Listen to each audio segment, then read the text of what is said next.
Hola, mi nombre es Robert Mackenzie, hablándoles desde la Universidad de Chicago.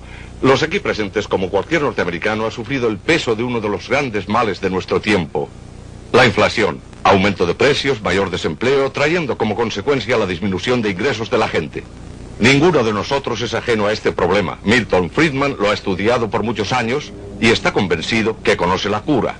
Lo que veremos ahora.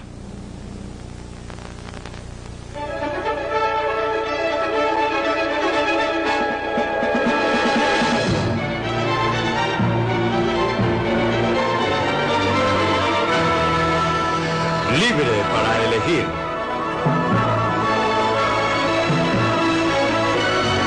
Una opinión personal de...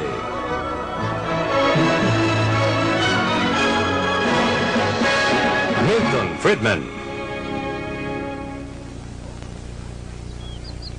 ¿Cómo curar la inflación?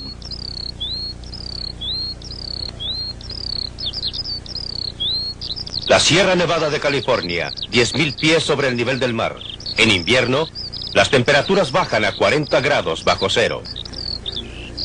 En verano, el lugar se sofoca por lo enrarecido del aire de la montaña. Y aún así, aquí se creó el pueblo de Bori. En su auge, Bori estaba lleno de prostitutas, borrachos y jugadores. Parte de la colorida historia del oeste norteamericano.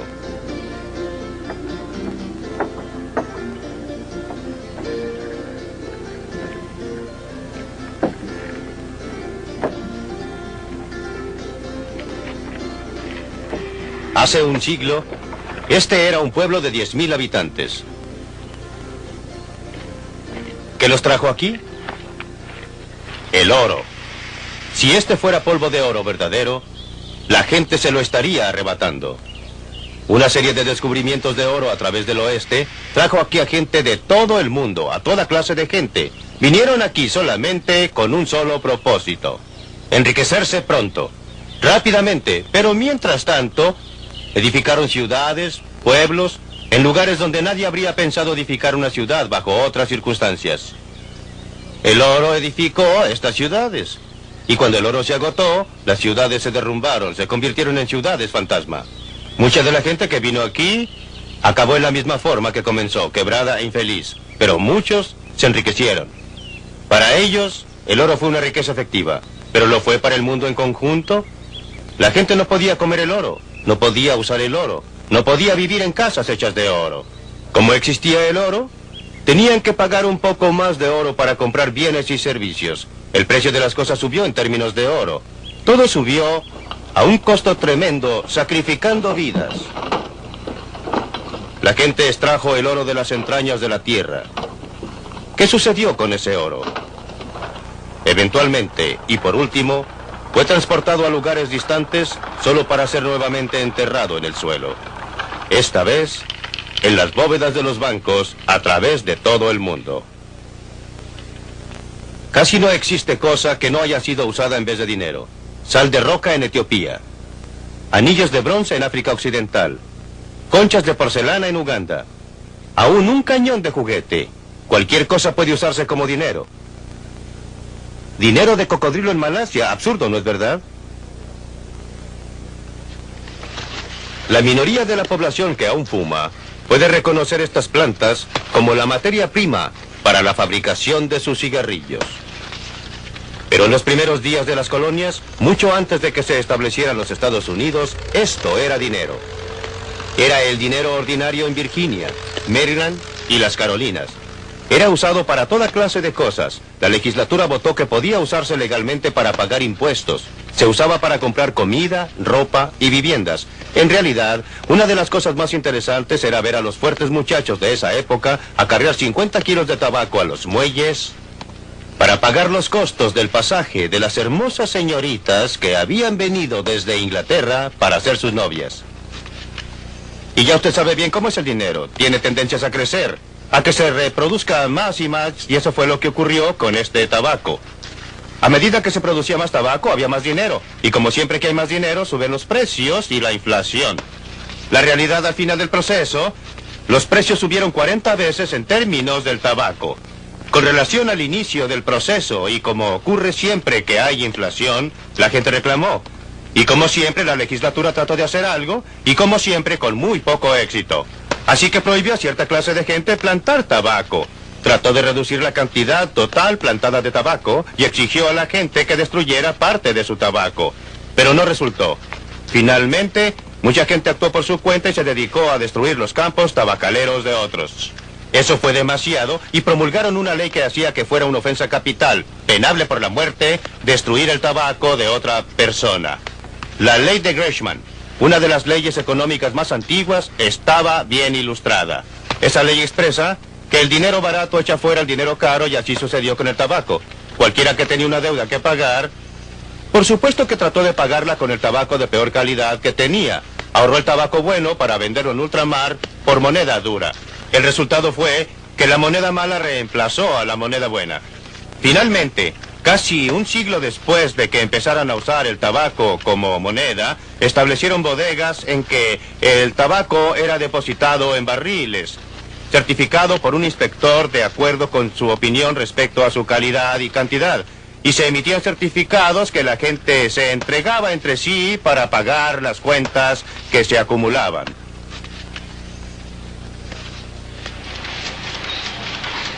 Estos pedazos de papel verde impresos son las contrapartidas actuales de aquellos certificados de tabaco, excepto que no tienen relación con ningún producto. En este programa, quiero llevarlos a Gran Bretaña para que vean cómo la inflación debilita la estructura social. Luego a Tokio, donde los japoneses tuvieron el valor de curar la inflación. A Berlín, donde hay una lección que debemos aprender de los alemanes occidentales sobre en qué forma las llamadas curas son a veces peores que la enfermedad. Y a Washington, donde nuestro gobierno hace trabajar tiempo extra a estas máquinas. Y les voy a mostrar cómo puede curarse la inflación.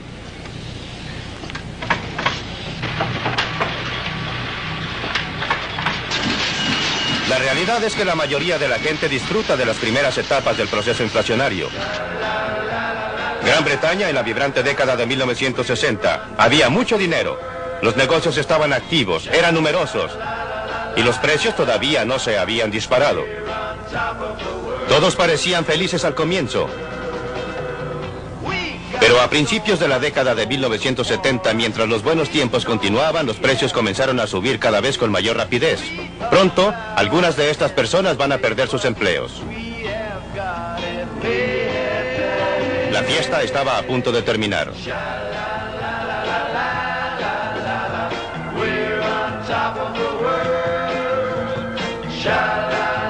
La historia es muy similar en los Estados Unidos, solo que el proceso comenzó un poco después. Hemos tenido un partido inflacionario después de otro y parece que no podemos evitarlo. ¿Cómo puede ser?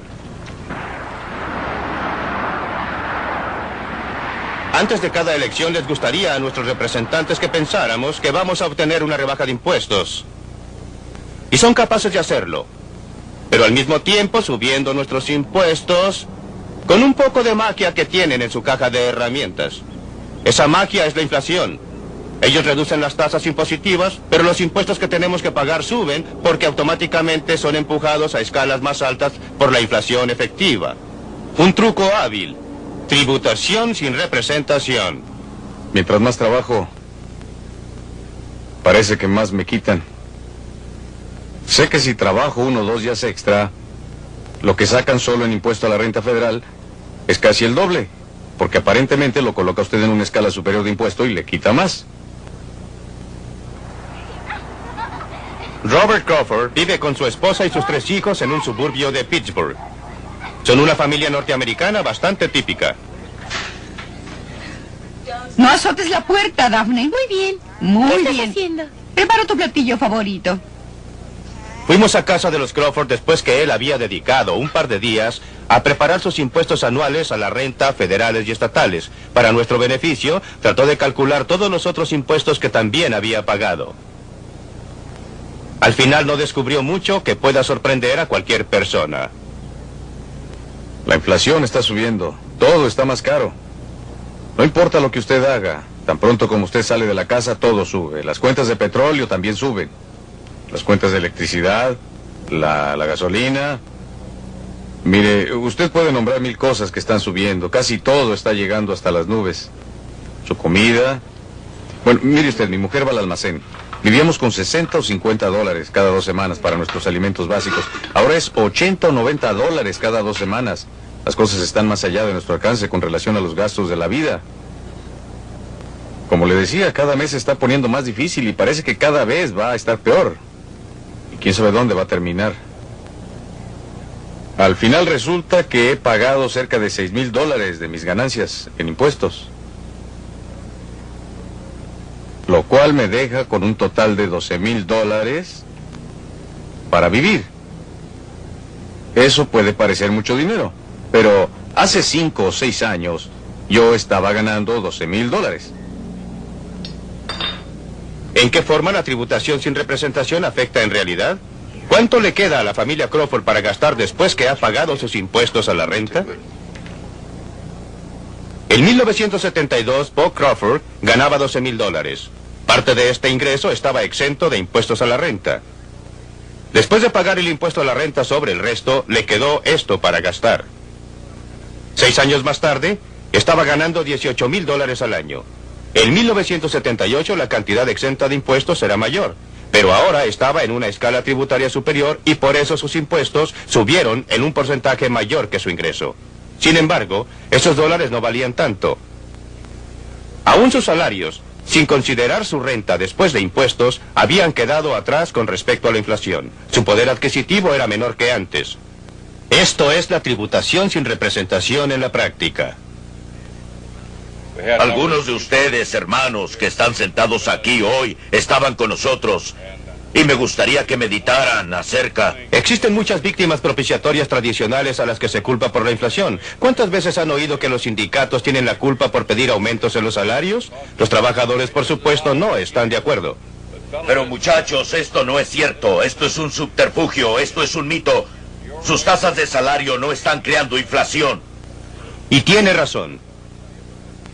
Los salarios mayores son más bien un resultado de la inflación que una causa de ella. Los economistas de este país... En realidad, la impresión de que los sindicatos causan la inflación se deriva parcialmente porque los salarios sindicales reaccionan lentamente con la inflación. Y luego existe presión para ponerse al día. Sobre una base de día a día, tratando de representar a nuestros propios miembros, lo que en realidad no es el caso. No solo no nos podemos poner al día, ni siquiera podemos mantener una tasa de salarios consecuente con el costo de la vida que ha subido en este país.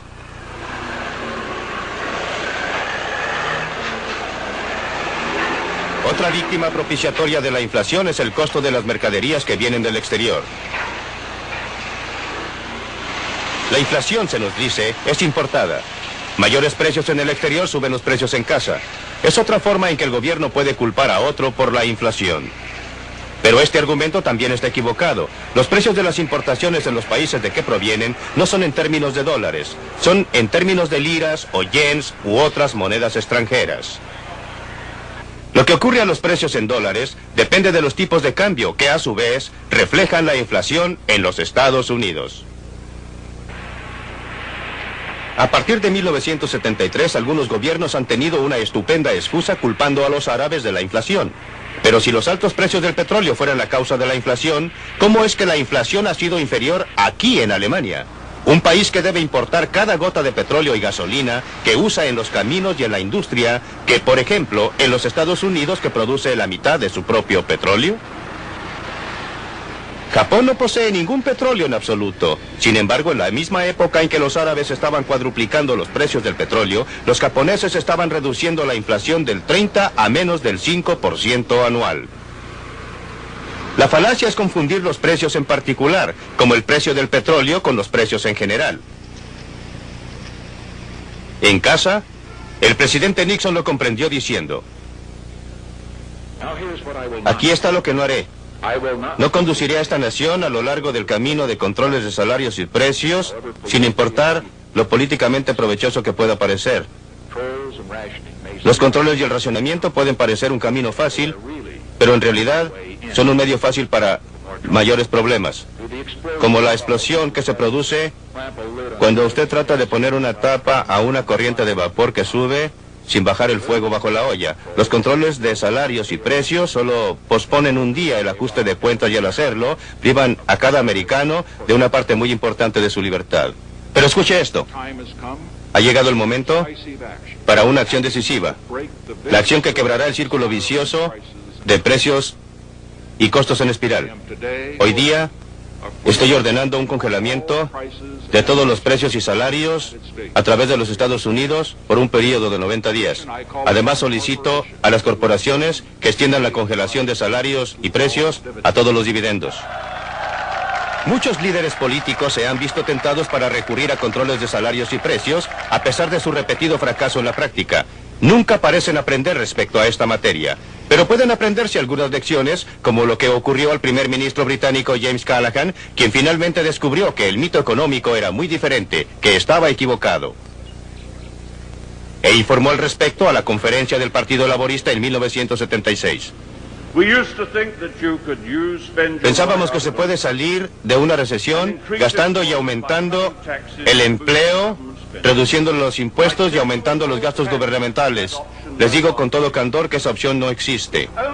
Solo funcionó en cada ocasión a partir de la guerra, inyectando una mayor dosis de inflación a la economía, seguida por un mayor nivel de desempleo como el siguiente paso. Esa es la historia de los últimos 20 años. Pero una cosa es decirlo. Un motivo por que la inflación hace tanto daño es porque afecta a grupos diferentes en diferente forma. Algunos se benefician y por supuesto lo atribuyen a su propia habilidad. Algunos sufren y por supuesto lo atribuyen a las malas acciones de otra gente y a todas las medidas que adopte el gobierno, especialmente controles de salarios y precios. Los recolectores de basura en Londres se sintieron justamente agraviados porque no se había permitido que sus salarios se mantuvieran de acuerdo con el costo de la vida. Iniciaron una huelga, afectando no a la gente que impuso los controles, sino a sus amigos y vecinos que tuvieron que vivir con montones crecientes de basura infestada de ratones. Los trabajadores de hospital se sentían justificadamente agraviados porque no se había permitido que sus salarios se mantuvieran de acuerdo con el costo de la vida. E hicieron la huelga, dañando no a la gente que impuso el control, pero a los pacientes cancerosos que fueron echados de los hospitales. Los trabajadores actuaron como un grupo en una forma en que jamás habrían actuado como individuos. Un grupo se opone a otro grupo. Y se rompe la trama social produciendo cicatrices que demorarán varias décadas en curarse. Y todo sin ningún sentido, pues los controles de salarios y precios, lejos de ser una cura de la inflación, solo consiguen que ésta empeore. En la historia de nuestros líderes políticos hay un ejemplo vívido de cómo la ruina económica puede agrandarse por esos controles. Y una demostración clásica de qué hacer cuando suceda. Alemania 1945, un país devastado, una nación derrotada en la guerra. El nuevo cuerpo gubernativo era la Comisión de Control Aliada, representando a los Estados Unidos, Gran Bretaña, Francia y la Unión Soviética. Impusieron controles estrictos sobre prácticamente cada aspecto de la vida, incluyendo salarios y precios. Junto con los efectos de la guerra, los resultados fueron trágicos. El orden económico básico del país comenzó a desmoronarse. El dinero perdió su valor y la gente volvió al trueque primitivo. Usaron cámaras, plumas de escribir, whisky o cigarrillos como dinero. Esto fue hace menos de 40 años.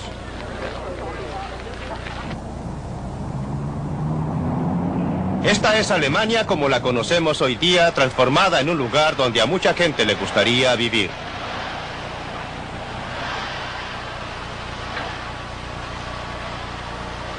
¿Cómo lograron su recuperación milagrosa?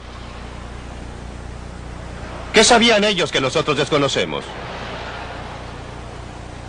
Una mañana temprano de domingo, era el 20 de junio de 1948, el ministro de Economía alemán, Ludwig Erhard, un economista profesional, simultáneamente introdujo una nueva moneda, el marco alemán de hoy día, y de un golpe eliminó casi todos los controles de precios y salarios.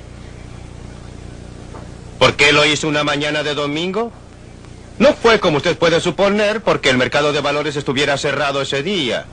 Fue como le gustaba confesar, porque las oficinas de las autoridades de ocupación norteamericanas, británicas y francesas estaban cerradas ese día. Estaba seguro que si lo hubiera hecho cuando estuvieran abiertas, habrían revocado la orden. Operó como magia. En cosa de días, las tiendas alemanas estaban llenas de mercaderías y en unos cuantos meses la economía alemana estaba operando a pleno vapor. Los economistas no se sorprendieron con los resultados. Después de todo, para eso sirve un sistema de precios. Pero para el resto del mundo, pareció como un milagro económico que un país derrotado y devastado pudiera, en solo poco más de una década, convertirse en la economía más fuerte del continente europeo.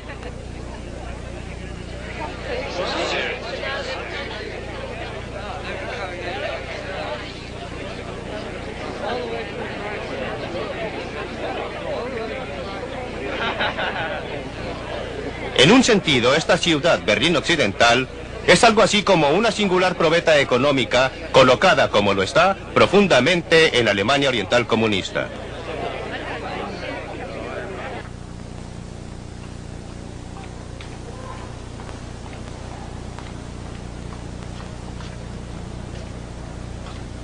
Dos sistemas económicos fundamentalmente diferentes chocan aquí en Europa, el nuestro y el de ellos, separados por filosofías políticas, definiciones de libertad y una pared de acero y concreto.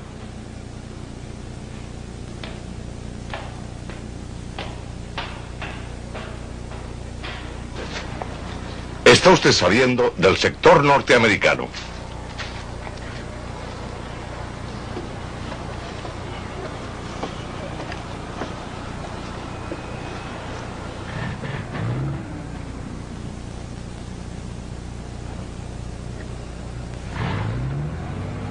Desviándonos de la inflación. La libertad económica no está sola. Es parte de un orden más amplio. Quería mostrarles cuánta diferencia existe dejándoles ver cómo vive la gente al otro lado de ese muro de Berlín. Pero las autoridades de Alemania Oriental no lo permiten. La gente que vive del otro lado tiene la misma cultura y tiene los mismos antepasados. Son la misma gente. Pero ustedes no necesitan que yo les diga cuán diferentemente viven. Hay una explicación muy simple. El sistema político de allá no puede tolerar la libertad económica. El sistema político de acá no puede existir sin ella. Pero la libertad política no puede conservarse a menos que se mantenga frenada a la inflación. Esa es la responsabilidad del gobierno, que tiene un monopolio en lugares como este. El motivo de que tengamos inflación en los Estados Unidos o en cualquier otra parte del mundo es porque estos pedazos de papel y las entradas contables correspondientes o sus contrapartidas en otras naciones están creciendo con mayor rapidez que la cantidad de bienes y servicios producidos. La verdad es que la inflación es creada en un lugar y solo en un lugar, aquí en Washington. Este es el único lugar donde existen prensas como esta que emiten estos pedazos de papel llamados dinero. Aquí reside el poder para determinar cuán rápidamente aumentará la cantidad de dinero en circulación.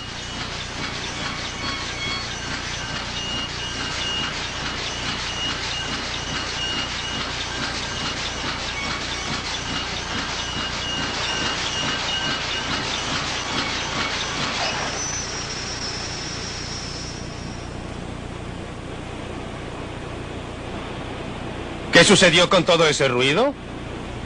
Eso es lo que ocurriría con la inflación si no dejáramos que la cantidad de dinero creciera tan rápidamente. Esta no es una idea nueva, no es una cura nueva, no es un problema nuevo, ha sucedido una y otra vez en la historia. A veces la inflación ha sido curada en esta forma, a propósito. A veces ha ocurrido por accidente. Durante la Guerra Civil, el norte, que entró tarde a la contienda, se apoderó de un lugar en el sur que era donde estaban instaladas las prensas impresoras, que era donde se emitían estos pedazos de papel. Antes de eso, el sur había tenido una inflación muy rápida. Si mi memoria no falla, algo así como un 4% mensual. La Confederación tardó un poco más de 2 semanas en encontrar un lugar donde pudiera instalar sus prensas y hacerlas funcionar nuevamente. Durante ese periodo de 2 semanas, la inflación se detuvo. Después del periodo de 2 semanas, cuando las prensas nuevamente comenzaron a funcionar, la inflación recomenzó. Es tan simple como eso, es tan obvio como eso. Más recientemente existe otro ejemplo dramático del único modo eficaz para tratar a la inflación. En 1973, las amas de casa japonesas que iban al mercado se enfrentaban con un hecho desagradable. El dinero en sus carteras parecía estar perdiendo su valor. Los precios estaban comenzando a elevarse a medida que la tremenda historia de la inflación nuevamente comenzaba a desarrollarse. El gobierno japonés sabía qué hacer. Lo que es más, estaba preparado para hacerlo. Cuando todo terminó, los economistas pudieron registrar con toda precisión lo que había ocurrido. En 1971, la cantidad de dinero comenzó a crecer con mayor rapidez. Como siempre sucede, la inflación no fue afectada por un tiempo, pero a fines de 1972 comenzó a responder. A principios de 1973 el gobierno reaccionó. Comenzó a reducir el crecimiento monetario, pero la inflación continuó creciendo durante un tiempo. La reacción diferida hizo que 1973 fuera un año de recesión muy duro. La inflación solo se detuvo cuando el gobierno demostró su determinación de mantener controlado el crecimiento monetario. Demoró 5 años para extraer a la inflación del sistema. El Japón había logrado una estabilidad relativa. Desgraciadamente, no hay manera de evitar el difícil camino que debieron seguir los japoneses antes de lograr tanto una inflación baja como una sana economía. Primero tuvieron que vivir una recesión hasta que un lento crecimiento monetario tuvo su efecto diferido sobre la inflación. La inflación es igual al alcoholismo. En ambos casos, cuando usted comienza a beber o cuando usted comienza a imprimir demasiado dinero, los efectos buenos vienen primero y los efectos malos llegan más tarde. Por eso en ambos casos existe una fuerte tentación a exagerarlo, beber demasiado e imprimir demasiado dinero. Cuando llega la cura es todo lo contrario. Cuando usted deja de beber o cuando usted deja de imprimir dinero, los malos efectos llegan primero y los buenos efectos llegan más tarde. Por eso es tan difícil persistir con la cura. En los Estados Unidos, 4 veces, en los 20 años posteriores a 1957, iniciamos la cura. Pero en cada ocasión, no tuvimos voluntad para continuarla. Como resultado, hemos tenido solo los malos efectos y ninguno de los buenos efectos. El Japón, por otra parte, adhiriendo una política de retardar las prensas impresoras durante 5 años, fue en 1978 capaz de cosechar todos los beneficios, baja inflación y una recuperación en la economía. Pero no existe nada especial respecto al Japón. Cada país que tenga el valor de persistir en una política de crecimiento monetario lento ha sido capaz de curar la inflación y al mismo tiempo de lograr una economía que sea sana. Libre para elegir. Aquí, en la Biblioteca Harper de la Universidad de Chicago, nuestras distinguidas visitas también tienen sus propias ideas. Unámonos a ellos. Si usted puede controlar el suministro de dinero, ciertamente puede reducir y controlar la tasa de inflación. Yo diría que es un poco más fácil escribir la receta que cumplirla. Creo que existen algunos otros medios de hacerlo y relacionaría el abastecimiento de dinero porque la inflación está relacionada con el dinero y los bienes y servicios que debe cubrir el dinero. Y si usted puede estimular los bienes en la producción de bienes y servicios, eso ayuda. Es un poco más difícil controlar el abastecimiento de dinero, aunque yo creo que eso puede lograrse. Sin decir que usted debe controlarlo, porque tenemos el crecimiento de las tarjetas de crédito, que es una forma de dinero, y que fue creada por el sistema de libre empresa. Como ve, no todo se imprime en Washington. Puede parecer demasiado a la defensiva. Creo que usted tiene razón al decir que la base de la inflación está en Washington, Milton. Señor Martin, nadie ha soportado más ataques que usted en 17 años como jefe del Banco de Reserva. ¿Podría comentarlo para luego seguir con el grupo? Querrá decir 19 años. No estaría aquí si no fuera por Milton Friedman, porque él nos visitaba y nos aconsejaba de tiempo en tiempo. ¿Nunca siguió mis consejos? Les advierto que va a ser entrevista más adelante. Estoy bastante contento de no haber seguido sus consejos. Todo el tiempo. En sus 19 años, como presidente del Banco de la Reserva Federal, Bill, el crecimiento promedio en el abastecimiento de dinero fue del 3,1% anual. La tasa de inflación fue del 2,2%. Después que usted se fue, el abastecimiento de dinero se ha duplicado. La tasa promedio de inflación es superior al 7% y, por supuesto, en tiempos recientes, el abastecimiento de dinero ha estado creciendo en 2 dígitos, lo mismo que nuestra tasa de inflación. En primer lugar, quiero confirmar 2 hechos que destacaron notoriamente en la película del profesor Friedman, es decir, que la base del buen éxito relativo de Alemania Occidental fueron en realidad 2 eventos. Uno, el establecimiento de una moneda nueva y sólida que tratamos de mantener sana a continuación. Y en segundo lugar, el salto de la noche a la mañana a una economía de mercado libre sin ningún control de precios y salarios. Esos son los 2 hechos fundamentales. Hemos tratado de conservar la estabilidad monetaria simplemente tratando de seguir esta receta del profesor Friedman, es decir, la disciplina monetaria, manteniendo el crecimiento monetario relativamente moderado. Sin embargo, debo decirles que no es tan fácil como parece. En realidad, los gobiernos deben tener valor para mantenerse en esa dirección. Nadie discute la posibilidad de que un crecimiento excesivo del abastecimiento de dinero es un elemento esencial del proceso inflacionario y que es el real problema. No sé qué hacer sino tener el valor y la voluntad de hacerlo, y quiero comenzar, si me lo permiten, con esa materia porque creo que es lo que debemos explorar. Porque no hemos tenido el valor y no lo tenemos, y bajo qué circunstancias lo tendremos. Quiero comenzar con Bill Martin porque su experiencia es sumamente interesante. Sus 19 años están divididos en diferentes periodos. En el primer periodo, ese promedio que mencionó antes Beryl Sprinkle, y que correspondió a 2 periodos muy diferentes, un primer periodo de crecimiento lento e inflación lenta, y un periodo subsiguiente de lo que en ese momento fue considerada como inflación rastrera, y ahora estaríamos encantados de volver a él. La gente no recuerda que en la época en que el señor Nixon introdujo controles de precios y salarios en 1971 para controlar una inflación atroz, la tasa de inflación era solo de un 4,5% anual. Hoy lo consideraríamos un gran logro, pero la última parte del periodo en que usted fue presidente fue un periodo en que la tasa de inflación comenzó a crecer y la tasa del crecimiento del dinero también estaba creciendo. Pues bien, refiriéndome a su periodo, usted fue elocuente en sus declaraciones al público, a la prensa y a todos sobre los males de la inflación y sobre la determinación del Banco de la Reserva Federal de no ser el arquitecto de la inflación. Su sucesor, Arthur Burns, fue igualmente elocuente. Hizo exactamente la misma clase de declaraciones con la misma efectividad y una y otra vez repitió que el Banco de Reserva Federal no sería el arquitecto de la inflación. Su sucesor, el señor G. William Miller, hizo los mismos discursos y las mismas declaraciones y las mismas protestas. Su sucesor, Paul Volcker, está haciendo las mismas declaraciones. Ahora yo le pregunto, ¿por qué ha existido una diferencia tan notoria entre las excelentes declaraciones de todos los presidentes del Banco de la Reserva Federal? Por eso no me refiero a usted.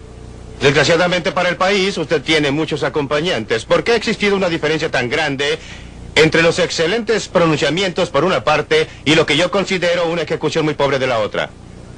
Porque la política monetaria no es el único elemento. La política fiscal es igualmente importante. Usted le está echando la culpa a la tesorería, señor Martin. ¿Sí? Al Congreso. Ya Sí, hablará claro el señor que sí, Brown, no desde se luego que preocupe. La relación de la política fiscal con la política monetaria es una de las cosas más importantes. Aclárenos, cuando usted dice política fiscal, ¿en qué la distingue de política monetaria? Tributación. Sí. Los ingresos crecientes. ¿Y los gastos? Y los gastos. ¿Y los sí. déficits? Los déficits, sí, exacto. Y creo que usted tiene que darse cuenta que cuando he hablado durante mucho tiempo de la independencia del Banco de la Reserva Federal, esa es independencia dentro del gobierno, no independencia respecto al gobierno. Y he trabajado consecuentemente con la tesorería para tratar de que el gobierno esté financiado. Ahora esto nos lleva de vuelta a los gastos. El gobierno dice que va a gastar una cierta suma y luego resulta que no gasta esa misma cantidad. Se duplica. El trabajo del Banco de Reserva Federal no es correr con los gastos del gobierno ni con los impuestos gubernamentales. El trabajo del banco es controlar el abastecimiento de dinero. Y francamente creo, y como usted sabe, siempre he creído que esas son disculpas y no razones para la ejecución de... Bien, en esto usted y yo estamos en desacuerdo porque creo que seríamos irresponsables si no tomáramos en cuenta las necesidades y lo que el gobierno está diciendo y haciendo. Creo que si actuáramos independientemente y responsablemente, lo digo porque estuve en la tesorería antes de llegar al banco. Sí, lo sé. De la Reserva Federal y conozco la otra cara del cuadro, creo que seríamos condenados. Con razón por el pueblo norteamericano y por el electorado. Cada banco central de este mundo, incluyendo el Banco Central de Alemania, incluyendo el sistema de Reserva Federal, tiene la capacidad técnica para hacer que el suministro de dinero cubra un periodo de 2 o 3 meses, no diariamente. Pero durante un periodo tiene la capacidad técnica de controlarlo. No puedo explicar la clase de impresión excesiva de dinero que ha ocurrido en términos de la incapacidad técnica del sistema de Reserva Federal, o del Banco Central de Alemania, o del Banco de Inglaterra, o de cualquier otro banco central del mundo. Yo no diría que técnicamente no podamos hacerlo, aunque jamás hemos logrado controlar el abastecimiento de dinero mes a mes. En esa forma, pero yo diría que técnicamente lo podemos controlar semestralmente, de un semestre al próximo, y eso sería suficiente. ¿Sería suficiente? Para controlar la inflación, Soy un científico económico y estoy tratando de observar fenómenos, y observo que cada presidente del Banco de la Reserva Federal dice una cosa y hace otra. No quiero decir él, sino el sistema. Sí, cuán diferente es la situación en Alemania. Hemos oído este problema de que los gobiernos se comprometen a gastar y el Banco de Reserva Federal en una forma u otra se adapta a ello. Ahora, ¿cuál es su posición en este problema? Somos muy independientes del gobierno con relación a él, pero por otra parte somos sus consejeros también respecto a los déficits presupuestarios, y no se presentarían fácilmente al Parlamento con un déficit en su presupuesto que sea abiertamente criticado y desaprobado por el Banco Central. ¿Por qué? Porque existe una tradición en nuestro país que podemos criticar públicamente al gobierno a este respecto.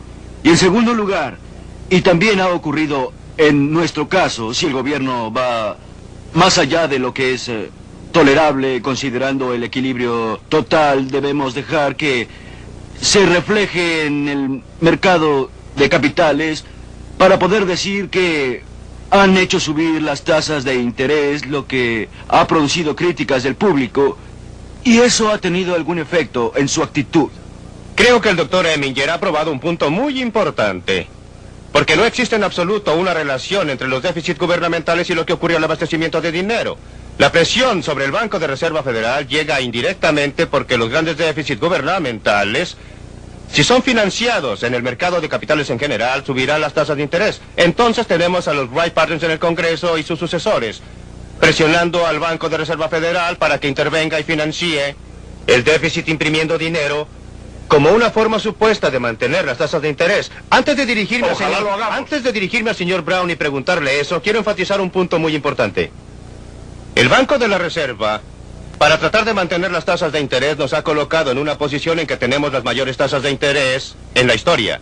Es otro ejemplo de la diferencia entre las intenciones anunciadas de una política y sus resultados efectivos. Pero ahora quiero dirigirme a Clarence Brown y preguntarle, acosarlo y colocarlo en una silla caliente por un rato. Los gastos gubernamentales han estado subiendo rápidamente con la administración republicana o demócrata. Este no es un asunto de partidos, no importa. Los déficits gubernamentales han estado subiendo rápidamente con la administración republicana o la demócrata.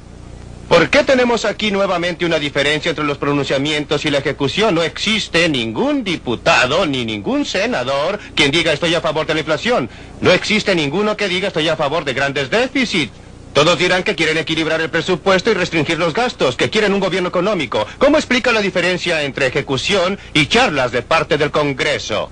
Primero creo que debemos dejar establecido un punto. No estoy tanto con el gobierno como estoy contra él. Como sabes, soy un miembro minoritario del Congreso. Quisiera decirle que personalmente esto no va dirigido a usted. Entiendo, por supuesto. Ahora déjeme decirle que, aunque los gobiernos, como usted ha mencionado, han sido gobiernos republicanos y demócratas, y han sido ambos responsables por los aumentos en los gastos. Y por lo menos en términos de sus recomendaciones, es el Congreso y solo el Congreso quien asigna los fondos y determina los impuestos. El presidente no tiene autoridad para hacerlo y por eso debemos hacer responsable de todo al Congreso. Yo creo que tenemos que aceptar que es más entretenido regalar cosas que retenerlas y por este motivo el Congreso responde a una petición general que dice: quiero que usted elimine el programa de todos, menos aquel en que estoy especialmente interesado. Ahorra dinero, pero mi esposa está a cargo de los orfelinatos, así es que tratemos de ayudar a los orfelinatos o lo que sea. Déjeme tratar de probar un punto, si puedo, respecto a lo que creo que es una nueva tendencia que se está produciendo en el Congreso. Y es que la inflación, como mal nacional, está comenzando a tener un impacto en la psicología política de muchos norteamericanos. Los alemanes, los japoneses y otros tuvieron esta terrible inflación posterior a la guerra. Y los alemanes la han sufrido 2 veces, después de la Primera y Segunda Guerra Mundial. Y es parte de su psicosis nacional, pero nosotros estamos afectados por la depresión. Toda nuestra estructura tributaria está basada en la depresión. La idea de la estructura tributaria en el pasado ha sido sacar el dinero debajo del colchón, donde se colocó después de que los bancos fallaron en este país y se perdieron los empleos, y sacarlo de la caja de lata enterrada en el jardín. Sacarlo de allí y ponerlo en circulación, moverlo, hacer que las cosas marchen, y una de las formas de hacerlo fue estimulando la inflación. Porque si lo guardan, el dinero se depreciará, y la otra forma fue quitárselo a la gente por los impuestos y dejar que el gobierno lo gaste. Pero existe una reacción contra esto. Y la gente está comenzando a decir: no estamos sufriendo tanto como sucedía con la depresión, ahora estamos sufriendo la inflación. Y nos gustaría que la controlara. Eso se puede hacer en otra forma y sin reducir radicalmente el suministro del dinero. Pero creo que el Comité Económico Conjunto ha recomendado que lo hagamos gradualmente. Pero la forma en que se puede hacer es reduciendo los impuestos y el impacto del gobierno, es decir, el peso del gobierno, y aumentando los ahorros privados, de modo que los ahorros privados financien parte de la deuda que usted tiene. No existe ningún modo de hacerlo sin reducir, en mi opinión, la tasa del crecimiento monetario y reconociendo los hechos aún cuando no debería ser así. Me pregunto si se puede reducir la tasa del crecimiento monetario a menos que el Congreso en realidad reduzca los gastos del gobierno como también los impuestos gubernamentales. Es que radica el problema, que cada vez que usamos la administración de acuerdo a la demanda, nos encontramos en una especie de situación de doncella de hierro. Nos inclinamos hacia aquí y uno de los clavos nos desgarra aquí. Nos torcemos para ese otro lado y un clavo nos engancha allá. Y cada recesión ha tenido mayores tasas básicas de desempleo que la anterior en los últimos años. Y cada inflación ha tenido una inflación mayor. Tenemos que quitarle esa gran tendencia que hay en la sociedad. Sería justo decir que una diferencia fundamental es que los alemanes tienen miedo de un regreso a la inflación. Después de haber sufrido la experiencia horrorosa, especialmente entre las guerras, hay tendencia a temer que la recesión se convierta en depresión. Creo que hay algo de verdad en eso, y en particular en Alemania. El gobierno tendría mucho que temer en sus perspectivas electorales si enfrentara un periodo de elección con una alta tasa de inflación. Pero existe otra diferencia importante. Parece que tememos más al desempleo que a la Usted inflación. teme al desempleo, pero nosotros también. Tememos igualmente a la inflación, pero hay otra diferencia. Es decir, una vez que se ha entrado a esa gradual inflación, cada vez la meseta es más alta. Es extremadamente difícil salir de ella. Deben tratar de evitarlo, pero este es un consejo muy barato que les doy porque ya la estamos sufriendo. Pero nosotros, durante los últimos 15, 20 años, siempre hemos estudiado las experiencias y nos hemos dicho que jamás debemos caer en este círculo vicioso. Una vez que esto sucede, demora mucho tiempo salir. Eso es lo que estoy predicando ahora, que debemos evitarlo a cualquier costo. No debemos caer nuevamente en este círculo vicioso como sucedió en 1973 y 74. Nos demoramos 4 años. 4 años en salir de allí, aunque solo teníamos una inflación del 8%. 4 años para llegar al 3%. De modo que creo que existe la cuestión si acaso se puede hacer algo en forma gradual durante muchos años. O si se necesita un tratamiento de shock. La película dice que los japoneses se demoraron, ¿cuánto? 4 años, 5 años. Pero una de mis preocupaciones más grandes es que todavía no hemos sufrido mucho. La mayoría de las naciones que finalmente han logrado que su inflación... Bien, no estoy postulando a un cargo público, Clarence. La mayoría de los países que finalmente controlaron su inflación tenían una inflación del 20 al 30% o peor. En Alemania fue mucho peor. Y el público lo apoyó. Vivimos en una democracia. Y tenemos grupos de electores que ganan con la inflación. Observe a la gente que es dueña de bienes raíces, les ha ido muy bien. ¿Sí? ¿Y sabe cómo podremos lograrlo sin sufrir aún más? Dudo mucho que tengamos buen éxito. La pregunta es, ¿quiénes son los electores que se han beneficiado más con la inflación? No hay duda, son los dueños de las casas, pero también los congresistas, quienes han votado por mayores gastos sin tener que votar por mayores impuestos. En realidad, el Congreso en realidad ha votado por la inflación. Pero nunca ha quedado registrado este hecho de ningún congresista. Los empleados civiles del gobierno son quienes tienen sus propios sueldos clasificados y esto está relacionado con la inflación. Tienen un beneficio de jubilación, una pensión de jubilación relacionada con la inflación. Una gran parte de ellos también tiene derecho a la seguridad social que está ligada a la inflación. De modo que los beneficia... Los contratos laborales que están clasificados y muchos de los precios que están ligados Pero la única cosa que está ligada a la inflación, y aquí quiero volver atrás y preguntar por qué el Congreso ha sido tan malo en esta área, son nuestros impuestos. Ha sido imposible lograr que el Congreso coloque un índice al sistema tributario de modo que no tenga el presente efecto. En cada 1% de aumento, la inflación empuja a la gente a tramos superiores y la fuerza a pagar mayores impuestos. Sí, ya lo sabe, estoy a favor de... Algunos países lo hacen, por supuesto. Canadá lo hace, coloca un índice. Yo fui a Canadá para un programa de seminario de fin de semana sobre poner índices y volví convertido en su adepto. Porque descubrí que la gente que está encantada con esto son los contribuyentes. Y porque a medida que sube la tasa de inflación, su nivel de impuestos se mantiene al mismo nivel o baja. La gente que está más descontenta con ello es la gente que tiene que planificar los gastos del gobierno, porque está reduciendo la cantidad de dinero del gobierno más que verlo subir en 10 o 12 mil millones. Se obtiene un pequeño dividendo que gastar en este país. Los burócratas lo hacen todos los años. Pero a ellos tampoco les gusta, como indica el Dr. Friedman, porque usted ve, los políticos no alcanzan a votar por una reducción de impuestos. Puesto que sucede automáticamente, Sí, claro, y de modo que no se puede ir en forma digna a decir a sus electores, estoy a favor de ustedes, voté por una reducción de impuestos. Y creo que debemos colocar un índice al sistema tributario para que la reducción sea automática, preferible a lo que ha ocurrido anteriormente, un aumento automático en los impuestos. Y los políticos que dicen, bien, sentimos mucho la inflación, pero...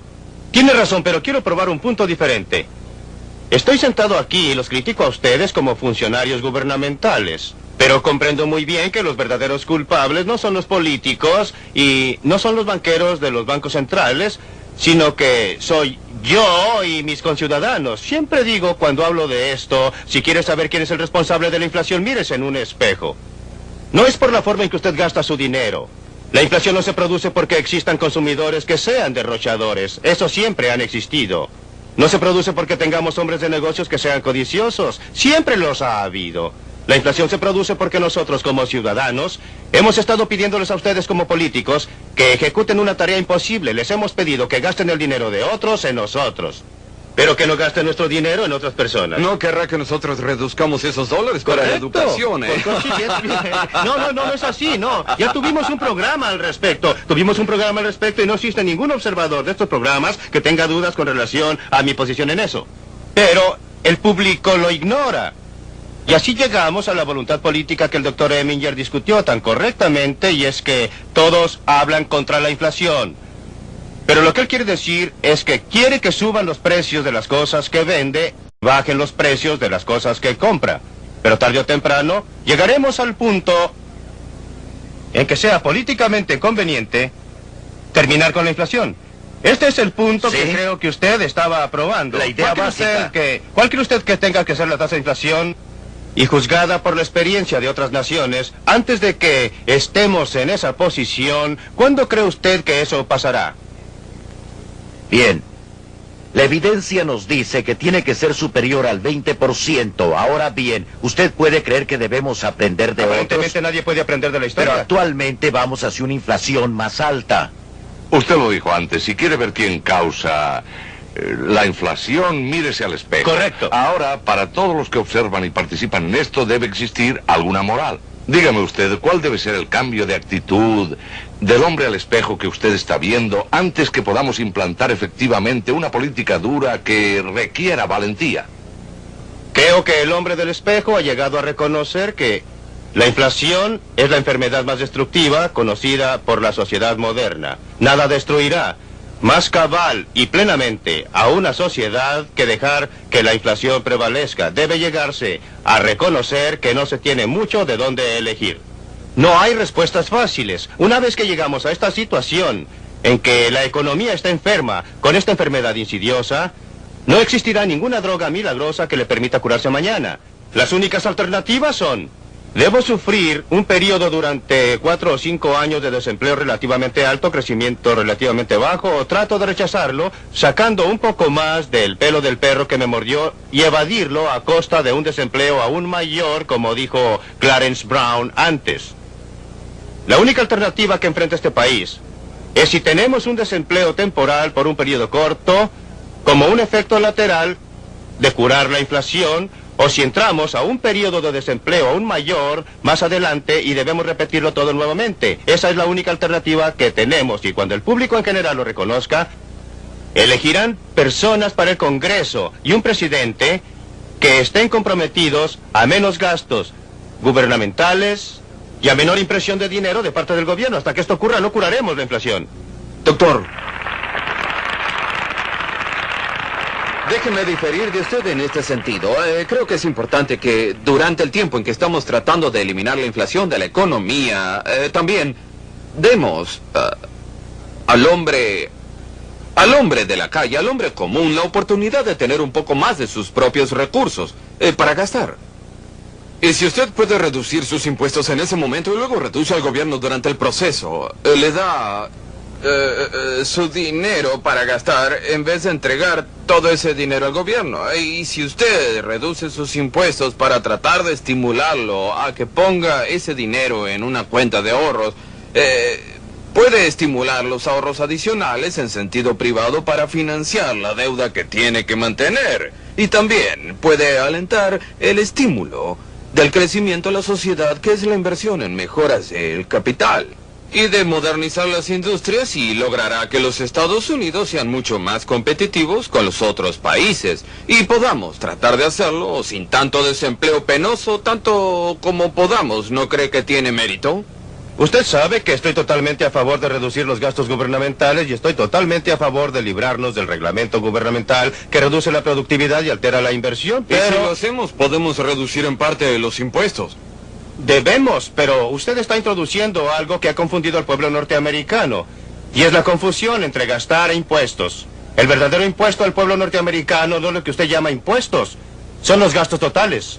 Si el Congreso gasta 50,000 millones de dólares más de lo que entra, si el gobierno gasta todo ese dinero, ¿quién cree usted que lo está pagando? Por supuesto. Los árabes no lo están pagando. Santa Claus no lo está pagando. Un hada no lo está pagando. Usted y yo, como contribuyentes, lo estamos pagando indirectamente a través de la tributación oculta. Su punto de vista. Y por eso el punto crucial es reducir los gastos totales del gobierno desde el punto de vista de la inflación, desde el punto de vista de la productividad.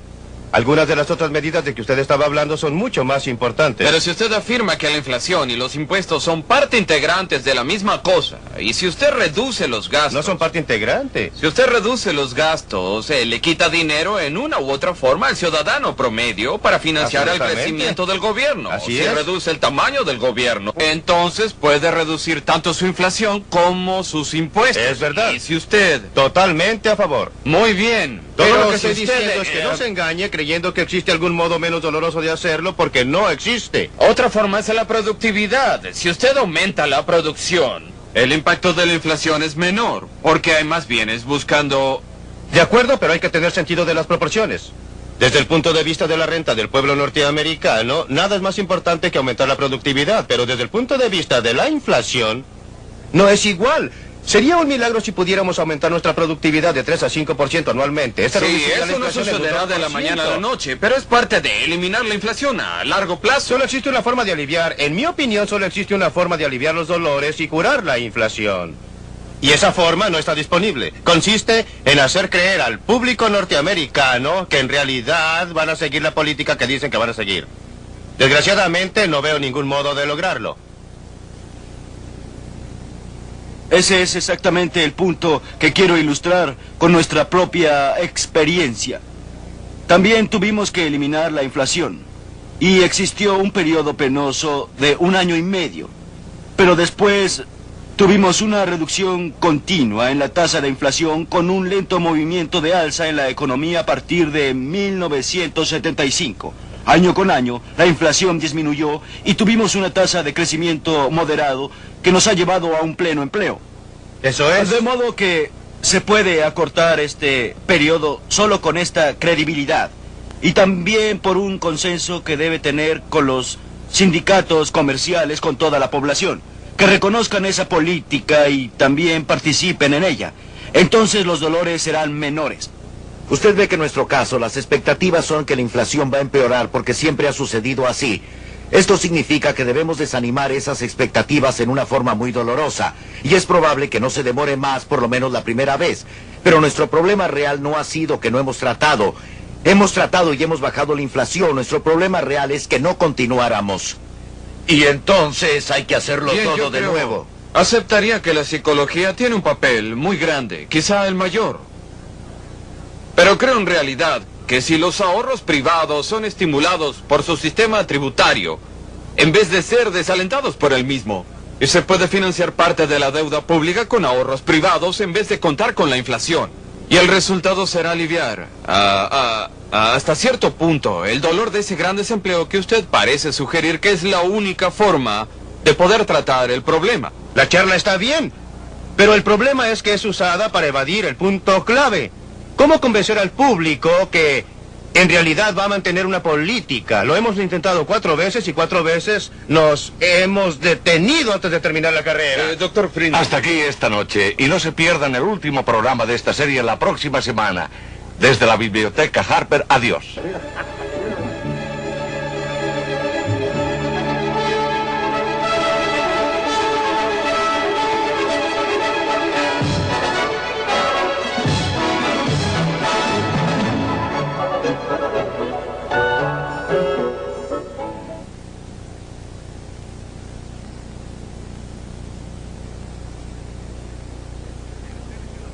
Entérese la próxima semana de cómo es usado el poder y se abusa de este, de cómo el poder concentrado afecta la vida de cada americano. No se pierda Libre para Elegir la próxima semana.